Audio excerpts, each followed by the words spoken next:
안녕하세요. 인구토크 올인의 이재인입니다. 안녕하세요. 최철규입니다. 우리나라 공공사회복지 지출이 GDP 중 10.4%밖에 차지하지 않는다고 합니다. OECD 국가 중 최저 수준이라는데요. 전문가들은 복지비 지출과 출산율이 정비례하는 만큼 우리의 저출산 문제 해답을 복지에서 찾아야 한다고 조언합니다. 그래서 오늘은 미리 저출산 문제를 겪은 유럽의 선진국 사례들을 살펴보면서 복지 제도가 나아가야 할 방향을 짚어보겠습니다. 먼저 오늘의 주제를 화면으로 만나보시겠습니다.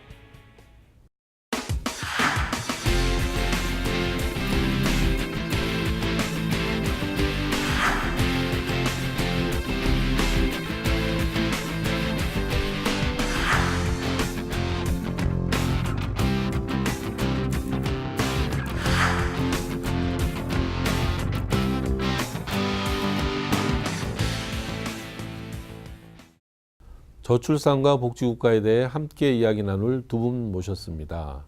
신광영 중앙대 사회학과 교수님, 윤홍식 인하대 사회복지학과 교수님. 네, 반갑습니다. 반갑습니다. 네, 반갑습니다. 본격적으로 이야기 나누기 전에 오늘의 주제에 대해 강의를 준비해 주셨는데요. 먼저 들어보겠습니다. 신 교수님 부탁드리겠습니다.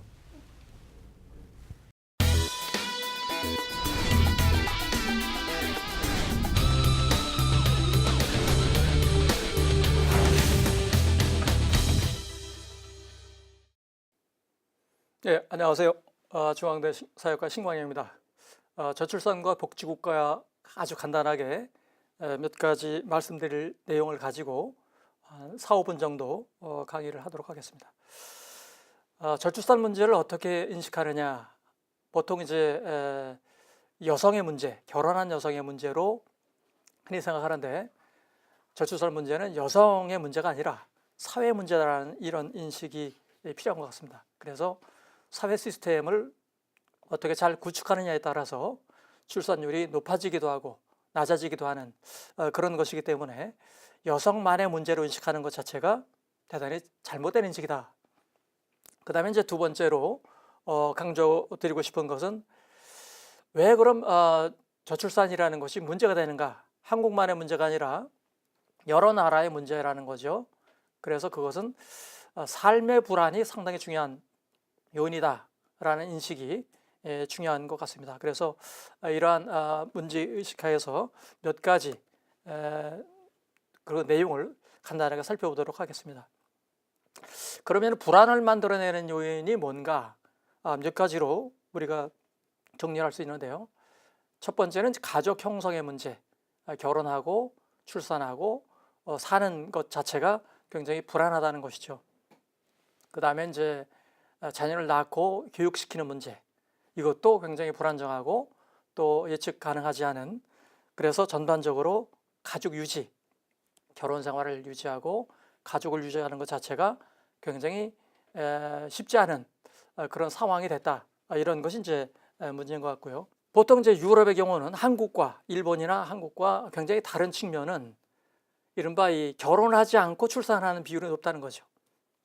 프랑스 같은 경우가 특히 이제 그런 부분들에 대해서 굉장히 출산율의 절반 정도가 비혼, 동거 형태로 해서 이루어지는 가족, 그리고 거기서 출산이 이루어지면서 절반 이상이 동거를 통해서 출산이 이루어지는, 그리고 그런 것들을 적극적으로 국가가 인정을 하고 복지 혜택이라든가 이런 걸 다 똑같이 제공하는, 그래서 그런 부분들은 이제 동아시아하고는 굉장히 다른 부분이라고 볼 수가 있겠죠. 그래서 사실은 유럽의 합계 출산율의 상당 부분은 사실 이런 비혼 출산, 이것이 굉장히 높다라는 것을 먼저 의식할 필요가 있을 것 같고요. 한국은 그러한 형태의 동거라든가 비혼, 출산은 상당히 금기시되어 있기 때문에 그런 부분들은 굉장히 낮을 수밖에 없겠죠. 결국은 이제 결혼이 문제인데 여기에 보시면은 결혼 건수가 2010년대 후반에 급격히 줄어들고 있습니다. 출산 문제가 아니라 출산 이전에 결혼 자체가 제대로 이루어지지 않는 결혼 급감 현상, 결혼 절벽이라고도 부를 수 있는 이런 현상이 나타나기 때문에 결혼을 하느냐 안 하느냐가 굉장히 중요한, 동아시아의 경우는 그런 특징들이 있다고 볼 수가 있을 것 같고요. 그렇다고 해서 그럼 여성들이 다른 일을 하느냐? 사실은 그렇지도 않아요. 여기서 보시는 것처럼 경제활동 참여율이 유럽과 비교해 보면은 월등히 낮은, 이런 것이 크게 달라지지 않은 이런 현상이라는 것을 우리가 확인할 수가 있습니다. 그러면은 한국의 그러한 저출산의 문제와 관련해서 많은 사람들이 돈도 많이 쓰고 여러 가지 출산과 관련된 예산, 정부 예산도 많이 투입이 된다고 하는데 정말로 다른 나라와 비교해서 그런가? 여기 이제 유엔에서 보고한 출산 관련 가족 정책의 GDP 상에서 차지하는 비중, 이것이 나와 있습니다.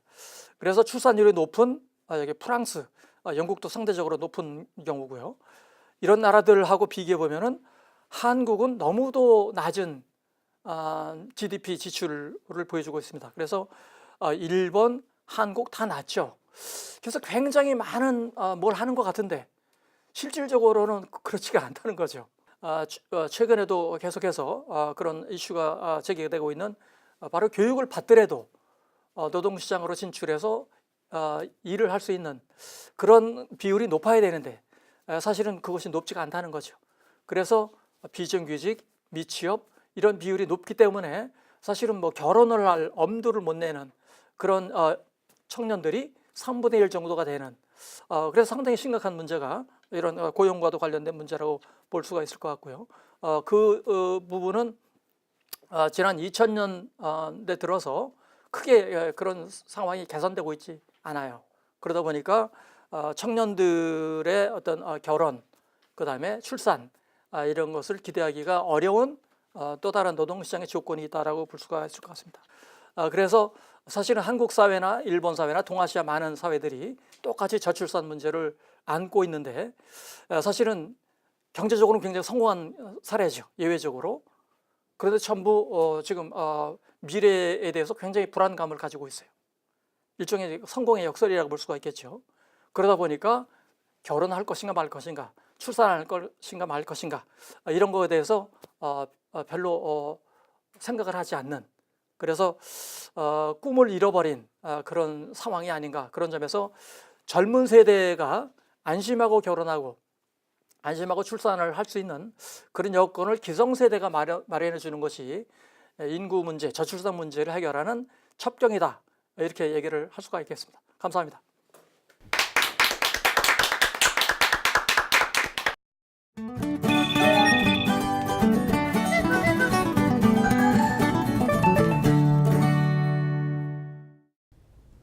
예, 교수님 강의 잘 들었습니다. 대한민국의 저출산이 날로 심각해지고 있는데요. 올해는 드디어 1.0 밑으로 떨어졌다고 합니다. 근데 저출산 문제가 선진국들도 다 겪은 문제라고 하지요. 예, 그래서 선진국들은 얼마나 심각하고 어떤 정도인지 국가별로 좀 묶어서 좀 이번에 설명 좀 해주시겠습니까? 예, 사실은 유럽도 똑같이 저출산으로 인한 인구 위기를 겪고 있죠. 그래서 우리나라만 그런 것은 아니고요. 지금 뭐 세계 최저 1, 2위를 다투는 나라가 대만이고요. 대만하고 한국하고 서로 최저라고 주장합니다. 그만큼 이제 저출산 문제가 한국만 그런 것이 아니라 전 세계적으로 이슈가 되고 있는데요. 유럽은 반면에 출산율이 높은 나라들이 있죠. 프랑스라든가, 프랑스는 유럽에서 가장 출산율이 높은 나라고요. 스웨덴 같은 경우 출산율이 유럽에서 3위 정도가 되는 나라들. 그래서 상대적으로 유럽 내에도 편차가 큰 거죠. 그래서 출산율이 낮은 나라들이 주로 남유럽, 현재 동유럽 국가군이고요. 높은 나라들이 이 유럽 대륙이나 북유럽, 특히 이제 북유럽 경우가 높은 사례에 속하고요. 그래서 그런 것을 좀 구분해서 좀 우리가 이해할 필요도 있을 것 같습니다. 그래서 남유럽 같은 경우는 대체적으로 국가의 복지가 약한 나라들이죠. 가족 복지라고 해서 가족이 알아서 뭐 이태리 같은 경우 보면 대부의 마피아 같은 대가족 중심의 그런 것들이 많이 있죠. 그래서 똑같이 그리스, 이태리, 스페인, 포르투갈 다 그런 형태인데요. 그러다 보니까 다 같이 낮아요. 그 동유럽 같은 경우는 낮은 이유가 그런 것이 아니라 주로 체제 이행을 하면서 경제적으로 사회적으로 불안정하기 때문에 결혼이 적어지고 출산이 낮아지는 그런 것이 특징이고요. 그 다음에 이제 유럽 대륙 특히 프랑스라든가 스칸디나비아 지역에서는 주로 복지 제도가 잘 운영이 되면서 출산율이 높은 그런 상태를 유지하는, 물론 그런 경우에도 인구 대체율 출산율 2.1 이하로 떨어져서 그 나라들도 지금 저출산 문제에 대해서 고민을 하고 있는 것이 현실이죠. 그럼에도 불구하고 우리보다는 훨씬 더 높은 그런 출산율을 보여주고 있는데, 그런 경우에는 전형적으로 정책의 산물이죠. 일찍부터 대응을 했고 그런 문제에 대해서. 그래서 뭐 스웨덴 같은 경우는 1930년대부터 거기에 대응을 했거든요. 일찍부터 시작이 네네. 됐군요. 상당히 일찍부터 대응을 했기 때문에, 그리고 저출산 문제를 인구 문제만으로 접근한 것이 아니고요.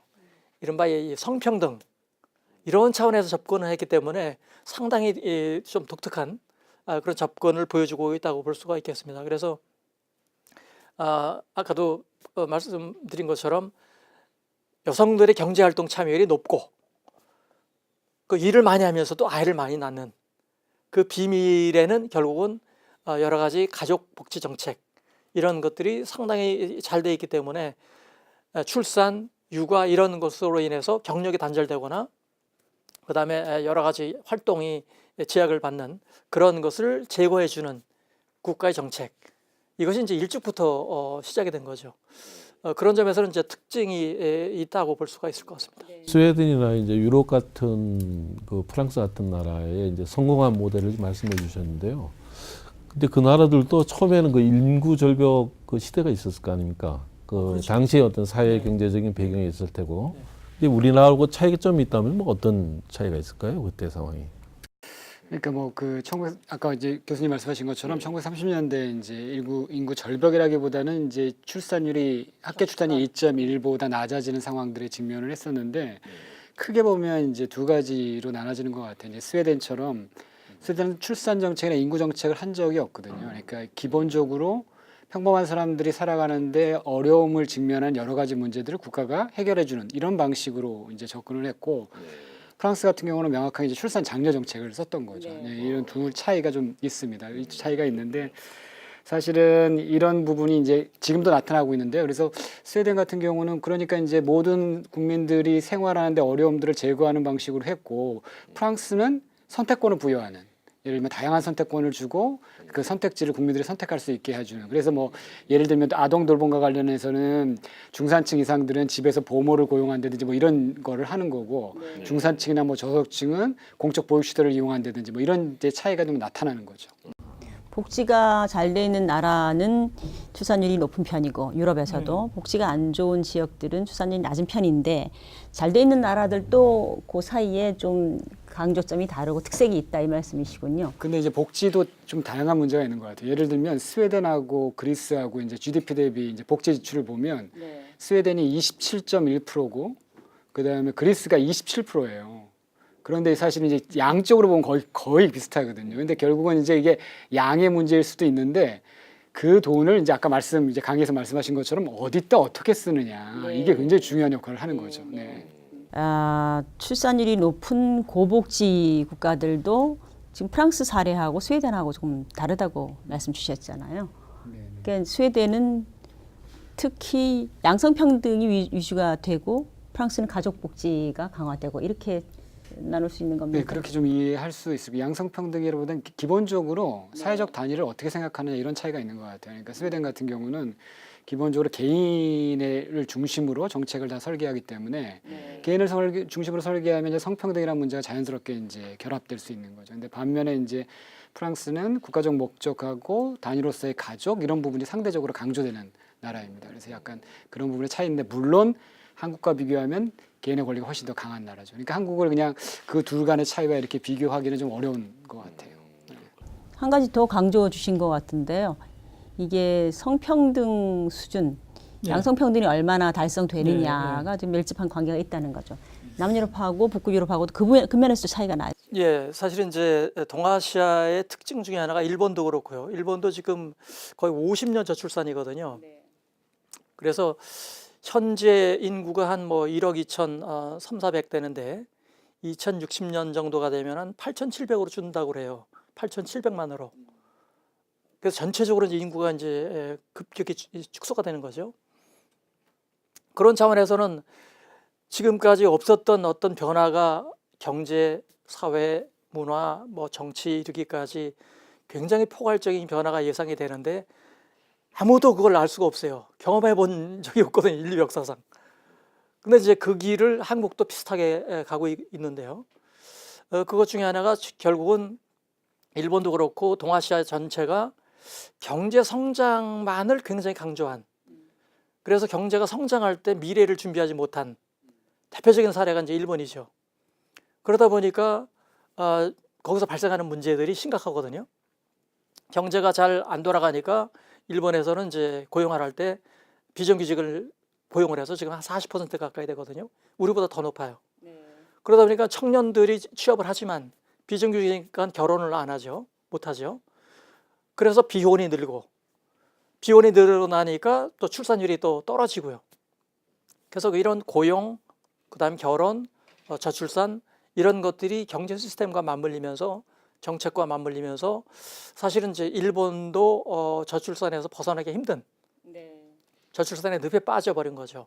근데 우리보다는 높아요, 그래도. 그렇죠. 그리고 또 좀 최근에 올라가고 있지 최근에 않습니까? 조금씩, 1.4 정도까지. 조금씩 높아지고 있는데 그냥 보통 이제 인구학자들에 따르면은 그것도 그렇게 높은 게 아니다. 늪에 빠진 상태에서 아직 벗어나지 못했다라고 얘기를 하고 있기 때문에 장기적으로 이제 그게 큰 문제라고, 일본의 저출산 문제도 시한폭탄이다 이렇게 얘기를 하죠. 그리고 이제 한국은 그거보다 더 시한폭탄이 빨리 터지는 그런 상황이 돼버리니까 더 심각한 거죠. 근데 이제 인구 문제는 비율을 시한폭탄에서 얘기한 것처럼 바로 터지지 않고 상당히 오랜 기간에 30년, 40년 후에 터지기 때문에 아무도, 정치인들이 관심을 갖지 않는다는 거예요. 보통 지금 있는 정치인들이 거의 다 돌아가셨을 때 그런 문제가 이제 본격적으로 터지기 때문에 그래서 그렇게 심각한 문제로 인식을 못한다는 얘기죠. 선진국들의 사례를 통해서 조금 더 우리에게 반면교사가 될 만한 것들을 구체적으로 다음 토크에서 다뤄보기로 하겠습니다.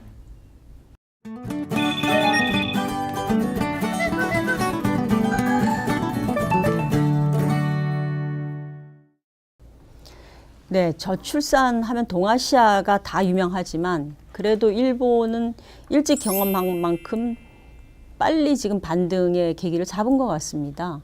일본이 어떤 정책들을 통해서 어떤 문제의식으로 저출산을 끌어올리고 있는지 그걸 좀 깊이 들어가 봤으면 좋겠습니다.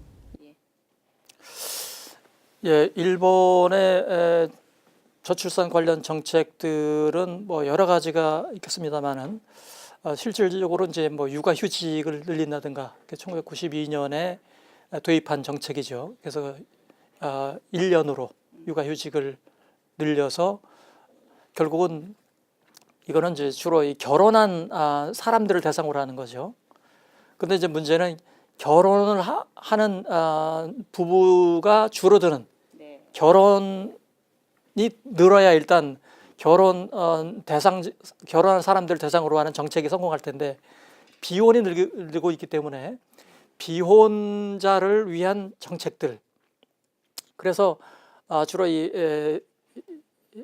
결혼을 알선하는 여러 가지 행사들을 많이 이렇게 하고 그런 모임이라든가 그런 조직을 만들어서 결혼 장려 정책이죠.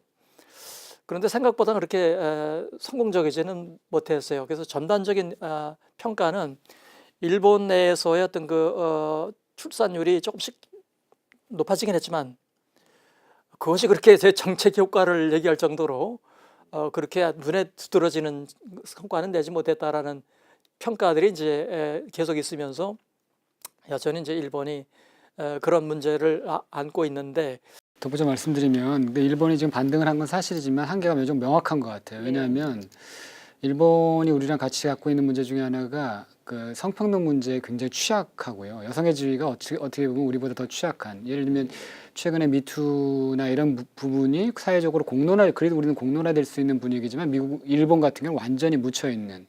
그러니까 그것들을 제기하는 개인들이 그 사회에 생존할 수 없는 이런 사회적 분위기 때문에 저는 한계가 분명히 있을 거라고 생각하고 다만 우리가 일본으로부터 배워야 할 때는 철저히 반면교사로서 봐야 된다. 왜냐하면 정책 전환이 늦으면 늦을수록 문제는 더 심각해진다는 걸 일본이 우리에게 보여준 거고 또한 국가의 역할 없이 그냥 돈 안 들이고 예를 들면 어떤 문제를 해결하겠다 이런 것들도 작동하지 않는다라는 걸 일본이 우리에게 보여준 것 같고 그다음 전통적 가족의 가치를 강조하거나 가족 다리에 묶어 놓는 것보다는 개인의 가치와 개인의 권리를 존중하는 사회로 전환돼야 된다.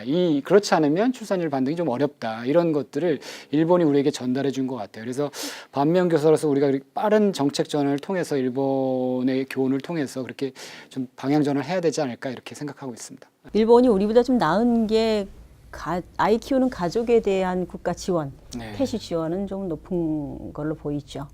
그 GDP 대비 이제 사회 지출이 일본이 거의 20%에 가까이 있기 때문에 거의 우리 2배고요. 그것 문제보다 더 중요한 건 정부 세입 중에서 복지에 지출하는 비율이 한 70%가 넘습니다. 근데 우리가 거의 뭐 30-40%밖에 안 되는 상황이기 때문에 일본과 우리가 참 죄송한 말씀에 비교하기도 좀 어려운 상황입니다. 네.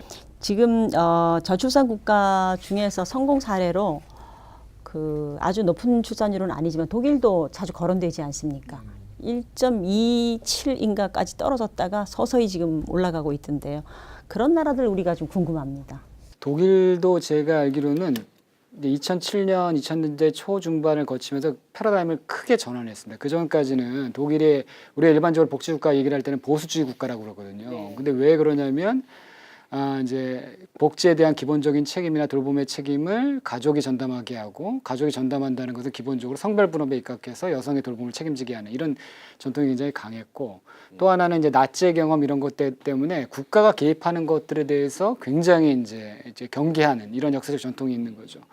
근데 2000년대 초중반을 계기로 해서 독일이 이제 스웨덴식으로 일가족 정책, 예를 들면 가족 정책을 전환합니다. 전환해서 예를 들면 남성의 육아 참여를 강제하고 그다음에 성평등 문제를 적극적으로 얘기하고 국가가 보육이나 돌봄이나 뭐 예를 들면 자녀를 키우는데 더 적극적으로 개입하게 하고 이런 식의 전환이 이루어졌죠. 근데 이게 주는 중요한 함의는 뭐냐면 한국에서 자꾸 스웨덴 얘기를 하면 무슨 얘기를 하냐면 스웨덴은 스머프 나라다. 900만, 800만밖에 안 되고 우리는 5천만이나 되는데 어떻게 그런 나라랑 비교하느냐 그러는데 독일도 사실은 뭐 7, 8천만이 되지만 정책 방향에 오르면 뭐 국가 사이즈나 규모 없이 관계없이 스웨덴 방향으로 전환했고 그 결과가 독일에서도 그런 반등, 출산율의 반등으로 나타났고 남성의 양육 참여나 돌봄 참여가 나타나고 있다라는 거죠. 그래서 그런 부분을 우리가 독일을 통해서는 좀 배울 필요가 있겠다 이런 생각을 합니다.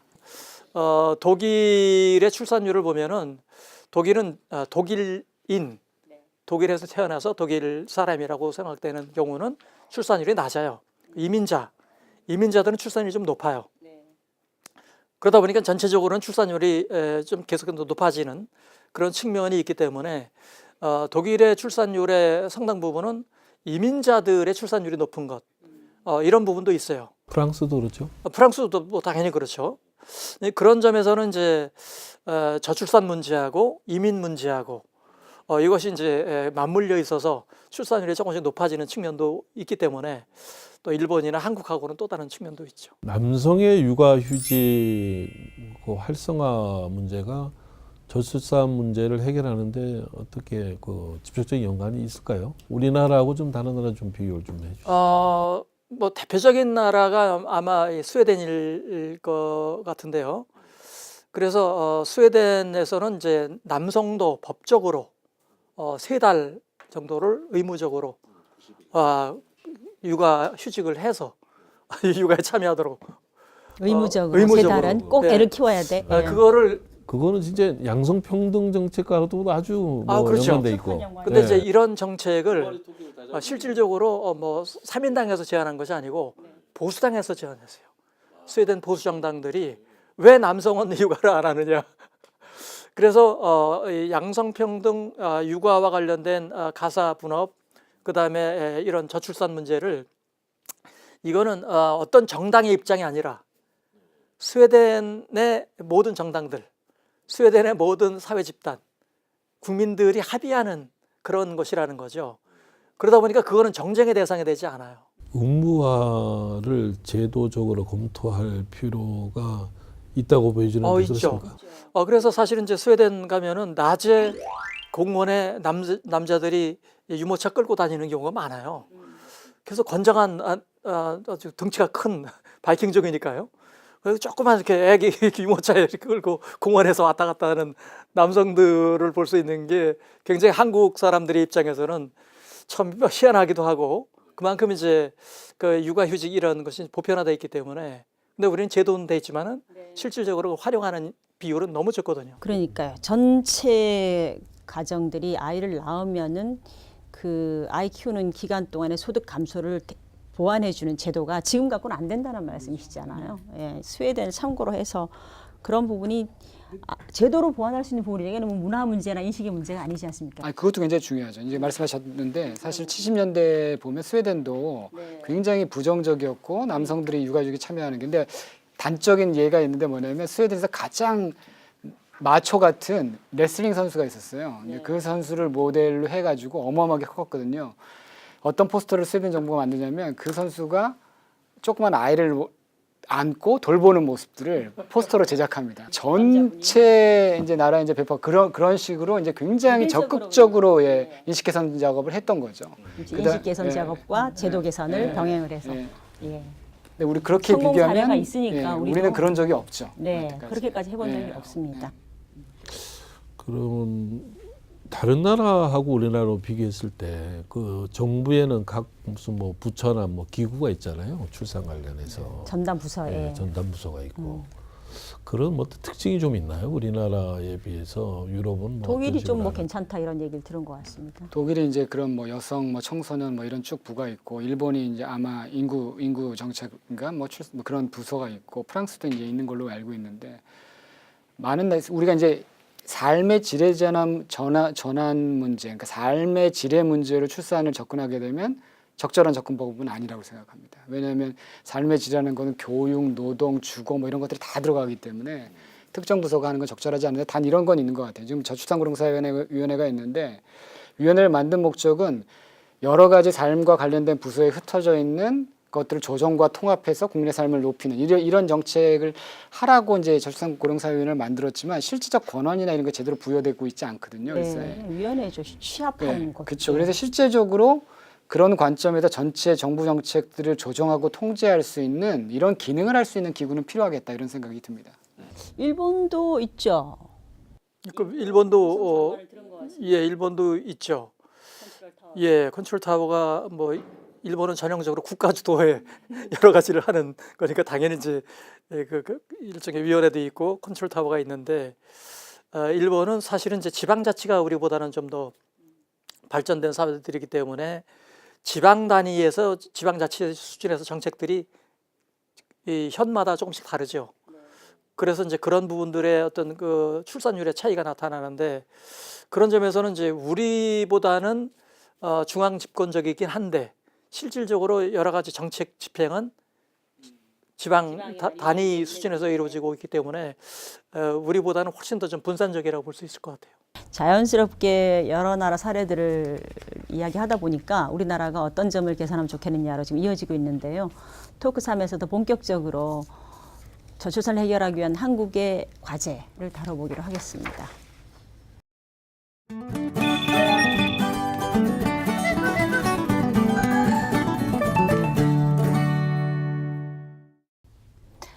네, 신 교수님.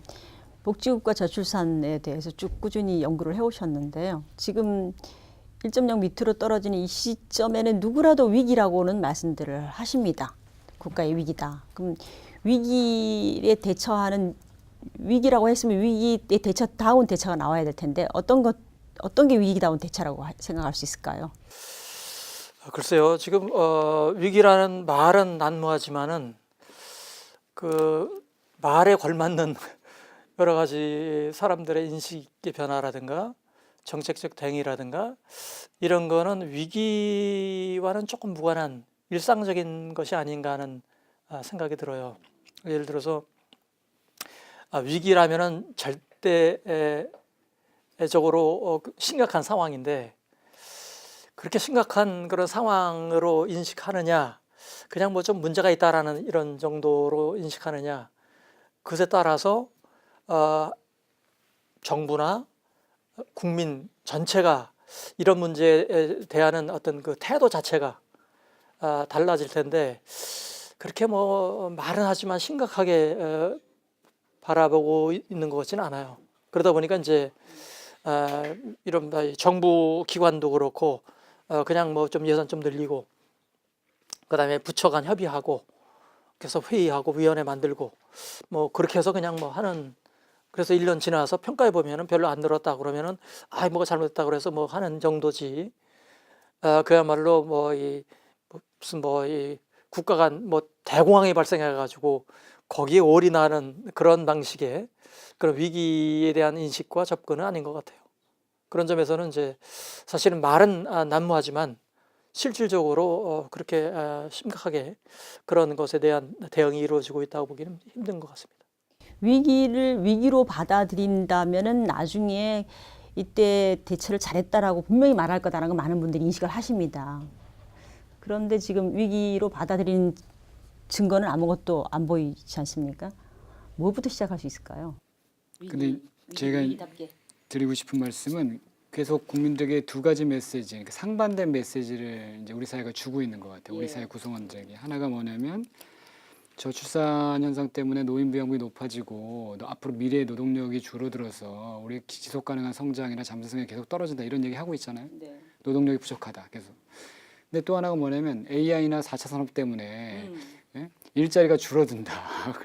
이게 굉장히 상반된 메시지거든요. AI나 뭐 4차 산업 때문에 일자리가 줄어들어서 앞으로 실업자가 늘어나고 일하기가 어려워지는데 또 한쪽에서 뭐라 그러냐면 노동력이 부족해서 경제 성장이 안 된다고 그러고. 그러니까 이런 굉장히 뭔가 우리 사회가 현재 우리가 직면한 도전과 앞으로 벌어질 일들에 대해서 총체적인 시각에서 이렇게 좀 진단하고 제안하는 것들을 제대로 못하고 있다는 생각이 들고, 다만 저는 긍정적으로 생각하는 건 뭐냐면 2017년 12월에 이제 저출산고령사회위원회가 출범하면서 패러다임 전환을 선언을 했어요. 그러니까 출산 정리하지 않겠다, 삶의 질을 하겠다.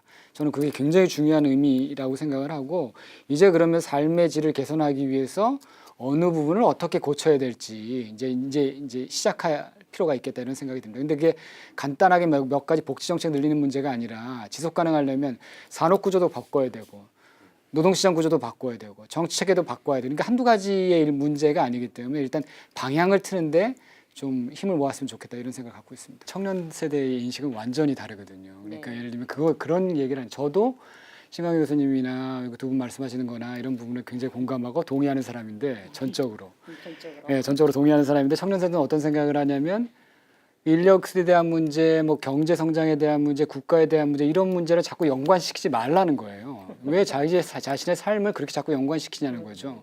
왜냐하면 나는 지금 존재하고 있고 나는 내 삶을 살아가는데 국가가 자꾸 이래라 저래라 뭐 이렇게 해서는 이렇게 해라, 이거 자체가 우리들의 사고, 기성세대의 사고는 너무나 당연하고 필요한 거라고 인식하는데 청년들은 그렇지 않다라는 거죠. 그러니까 거기서 간극이 굉장히 벌어지고 국가가 하는 모든 정책들이 다 저들이 나를 출산을 도구화해 뭐 이런 식의 이제 생각들을 굉장히 많이 하기 때문에 사실은 정책적의 발상의 전환과 생각의 전환들을 기성세대들이 사실상 지금 정책을 결정하는 결정권들 다 갖고 있는 거잖아요. 그러니까 이것들을 좀 청년들에게 좀 나누고 그들이 스스로 정책을 결정할 수 있게 하는 것들, 그들의 이해를 대변하는 어떤 것들에 대한 이런 것들은 상당히 필요하다 이런 생각이 듭니다. 저도 뭐 100% 동의합니다.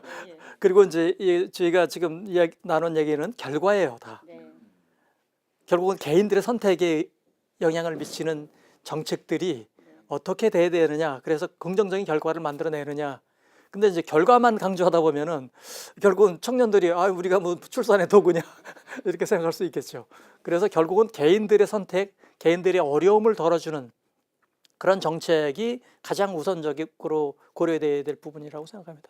도구로 생각하지는 않죠. 도구로 생각해서는 안 되죠. 그렇죠. 근데 청년 입장에 생각해 보면 내가 열심히 공부해서 대학 가서 대학 졸업해서 내가 원하는 직장에서 일하고 내가 좋아하고 사랑하는 사람 만나서 그 결혼이 됐던 동거가 됐던 살고 있고 그러다 보면 뭐 이세를 갖고 싶은 생각이 있으면 이세를 갖는 것이 뭐 교육비나 주거비나 두려움 없이 가질 수 있는 환경을 마련되면 그들이 원하는 삶의 선택의 결과로 나타날 거예요. 근데 우리가 그거를 이건 이렇게 되니까 이렇게 하고 이건 저렇게 되니까 저렇게 이거는 좀 아닌 것 같다 이런 생각이 드는 거죠. 네.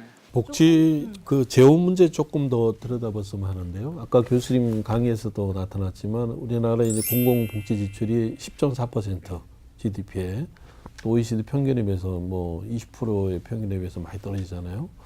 그러면 우리나라의 현재 이 수준, 그러니까 10.4%라는 이 수준에 대해서 좀 뭐 평가를 한다면 어떤 뭐 말씀을 좀 해줄 수 있을까요?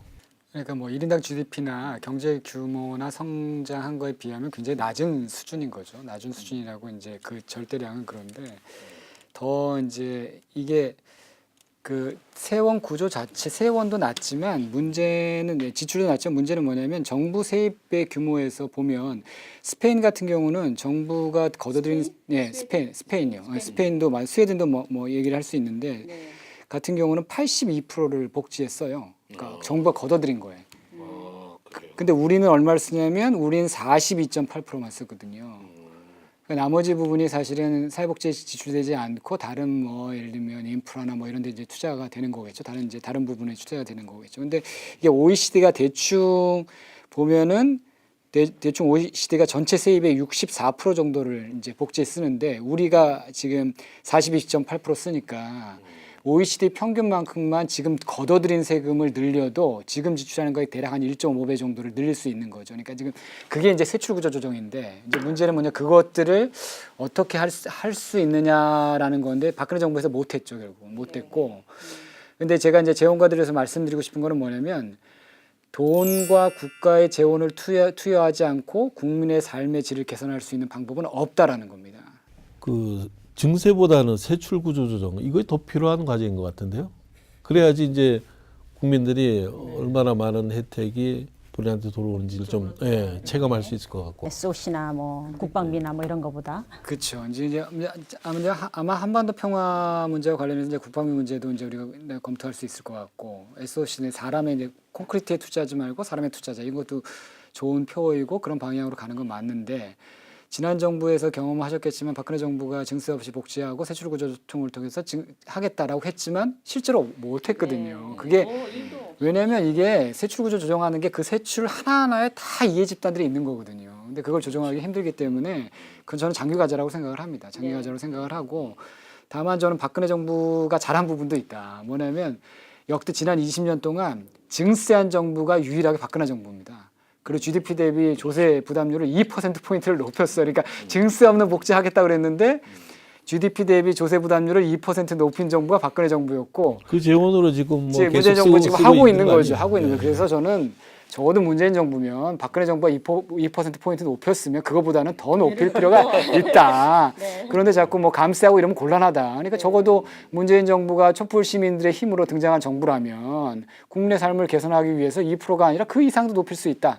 이렇게 생각을 합니다. 그리고 정말 명확한 진리는 재원을 투여하지 않고는 채주지 않고는 변화시킬 가능성이 거의 없다라는 겁니다. 그 말씀에 덧붙여서 세출 구조 조정이라는 건 어떤 계기가 있어야 되는 거, 뭐 통일이라든가 뭐 그렇다면은 지금 또 하나 나오는 얘기가 지금 늘어나는 저출산 관련 예산은 세금을 세목을 따로 넣어서 뭐 이른바 사회복지 예산을 가족복지 예산을 새로 모아서 예산목을 하나 새로 설정하는 게 어떠냐 뭐 그런 논의도 없지 않아 있는 것 같습니다. 그러니까 이제 저는 그게 우리가 패러다임을 전환을 선언했잖아요. 그런데 아직도 우리의 사고는 과거의 출산 장려 패러다임에 갇혀 있는 거예요. 왜냐하면 지금 말씀하신 대로 저출산이나 인구 문제를 해결하기 위한 세목을 만든다라는 것은 여전히 출산 장려 패러다임에 갇혀 있는 거거든요.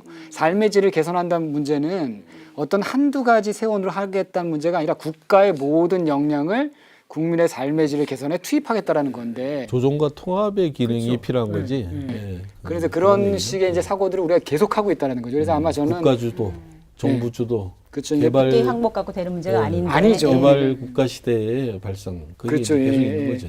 그래서 선언을 했으면 그 선언을 이제 실현하는 과정도 좀 시간이 걸릴 거라고 생각을 합니다. 그 아이디어를 말씀하신 분의 말씀은 증세를 결국은 내놓고 해야 된다, 명시적으로 해야 된다, 막 그런 의미였던 것 같습니다. 네. 예. 예산들이 다 흩어져 있으면은 예산을 효과적으로 쓰는 게 아무래도 제약이 있지 않겠습니까? 어떻게 보십니까? 그 예산이 이제 부처별로 이제 흩어져 있는 거는 이제 맞는데, 예. 그것이 이제 저는 각자의 역할이 부족하는 건 맞는데 그게 다 모여서 도대체 어떤 그림을 그리느냐 이게 중요한 것 같아요. 근데 이 어떤 그림을 그리느냐의 그림을 그리는 사람이 제대로 없는 것 같다. 이런 문제의식을 갖고 있습니다. 지금 말씀하시는 거는 이제 중복적인 그런 사업들. 또 그래서 있고 우선순위를 이제 뭐부터 몇 년 동안 먼저 들어가고 이게 어떻게 효과적으로 또는 이멀전시가 더 있는 계층이 어디냐라는 네, 그래서 일종의 진단하고 이제 네. 우선적인 정책 과제들을 어떻게 설정할 것인가 그런 부분에서는 각 부처별로 다 나눠져 있는 사업들은 그런 것이 어렵겠죠. 네. 그런 점에서 이제 뭐 부처 통합도 필요하겠지만은 그런 큰 그림을 그릴 수 있는 그래서 일종의 그 복지 정책과 관련된 10년, 20년, 30년 로드맵을 어떻게 설정을 하고 어디다 우선적인 그런 재정 지출할 것인지 그런 부분에 있어서는 어떤 아이디어가 필요하겠죠. 여러 부처에서 유사한 사업들을 이렇게 나눠서 막 하는 그래서 무슨 뭐 이 보건복지부도 하고 뭐 교육부도 하고 뭐 이 문화관광체육부도 하고 여러 가지 부서들이 내용적으로는 유사한데 이렇게 돼 있는 그러다 보니까 이제 어떻게 보면 부처 이기주의라는 그런 오명을 이렇게 받을 수 있는 그런 부분들이 좀 조정이 되는 거가 이제 일차적으로 필요한 부분이 있고 그런 부분들은 사실은 조금 더 각 부처 위에 그런 데서 그런 조정이 필요한 것이 아닌가 하는 생각이 듭니다. 좋은 말씀 많이 주셨는데요. 그래도 현 단계에서 거시적으로 출산율을 높이기 위한 대한민국호의 방향 전환에 이 말씀은 꼭 반드시 다시 한번 해야 되겠다. 뭐 이거는 예 마지막 한마디 말씀씩 더 들어보겠습니다. 예, 우리는 사실은 이제 이미 많은 부분들이 국가 영역보다는 시장의 영역으로 넘어갔죠. 이 보험 제도도 사보험이 지배적이고 교육도 뭐 사립 그다음에 사교육 그리고 이 의료 같은 경우도 국가는 주로 이제 의료 비용 관리고 치료는 이제 민간 병원이고 상당 부분은 그런 사적 영역에서 많은 부분들이 이미 이루어지고 있기 때문에 실질적으로 공적 영역이라고 할 수 있는 그런 부분들이 굉장히 축소된 그런 나라예요, 전형적으로. 그래서 뭐 유럽을 얘기하지만은 너무 거리가 먼 거죠. 그런 점에서 앞으로의 여러 가지 변화들은 사실은 그런 공적 영역을 좀 계속해서 확대하는 그런 것이 필요하고 저출산 문제, 이 문제도 그런 차원에서 접근하지 않으면은 사실은 해결책이 없는 그리고 그런 부분에서 개인들이 혹은 가족이 경험하고 있는 실질적인 위험을 덜어주고 그래서 결혼, 출산, 그다음에 고령 이런 것에 대해서 그렇게 뭐 두려움을 갖지 않는 그런 사회가 되면은 저출산 문제는 상당 부분 해결이 되리라고 기대할 수 있을 것 같습니다. 네, 감사합니다. 저도 뭐 지금 교수님 말씀에 전혀 100% 이제 공감을 합니다. 그래서 출산율을 높이겠다 이런 생각을 머리에서 지워버렸으면 좋겠다. 또 그런 얘기가 있더라고요. 코끼리는 생각하지 말라고 그러니까 계속 코끼리만 생각했다고. 출산율을 하여튼 높이겠다라는 생각을 좀 없애버렸으면 좋겠고 좀 정부가 보다 적극적인 역할, 공공 영역을 확대했으면 좋겠는데 근데 예를 들면 이런 겁니다. 일자리 문제를 예를 들고 싶은데 우리나라 대한민국 부모님들께 물어보면 자녀가 뭐 했으면 좋겠냐 그러면 상당수가 공무원 했으면 좋겠다 그러거든요. 근데 본인들 자녀들 다 공무원 했으면 좋겠는데 그럼 공무원 늘리는 거 동의하십니까? 그러면 다 반대하거든요. 이게 굉장히 모순적인 거예요. 근데 스웨덴의 일을 봤더니 1960년대부터 90년대까지 새롭게 만들어진 일자리, 신규 일자리가 거의 30년 동안 90%가 공무원이었습니다. 이 부분이 뭐냐면 지금 산업화가 고도화되고 자동화되고 이런 가운데 속에서 사회 서비스와 관련된 공공부문 일자리를 늘리는 굉장히 유력한 대안인데 우리 사회는 그 부분이 국민적 저항과 뭐 예산부처의 저항 이런 것 때문에 막혀 있다라는 거죠. 그래서 그 부분을 뚫고 좀 공공부문 역할을 좀 크게 하고 거기에 필요한 재원도 걷고 일자리도 늘리고 그러면 청년들에게 또는 여성들에게 좋은 일자리 만들어주고 그것이 선순환할 수 있는 구조를 이제 시작했으면 좋겠습니다. 그래서 국민들도 자녀분들이 공무원 되는 거 원하시면 공무원 늘리는 거 반대하지 마시고 적극적으로 지지해 주셨으면 좋겠고 그래서 공공 영역이 좀 확대됐으면 좋겠다 이런 말씀 드립니다. 두 분 좋은 말씀 감사드립니다. 여성의 사회 진출이 계속 늘고 있는데도 성불평등으로 출산을 주저하게 만드는 사회 분위기가 아쉽습니다. 혹여 저출산 문제가 자칫 젠더 논란이 되지 않도록 세심한 배려가 필요하지 않을까 싶습니다. 그렇습니다. 주거 환경은 열악하고 취업률은 점점 떨어지는데 게다가 불안전한 복지까지 미래 세대들에게 불안 사회를 넘겨주는 것 같아 미안한 마음까지 드는데요. 우리 기성세대들에게 남겨진 숙제가 무겁기만 합니다. 마음 놓고 아이를 키우는 대한민국이 되기를 꿈꿔봅니다. 오늘 함께해 주신 두 분 감사드립니다. 저희는 다음 시간에 다시 찾아뵙겠습니다. 시청해 주신 여러분 감사합니다.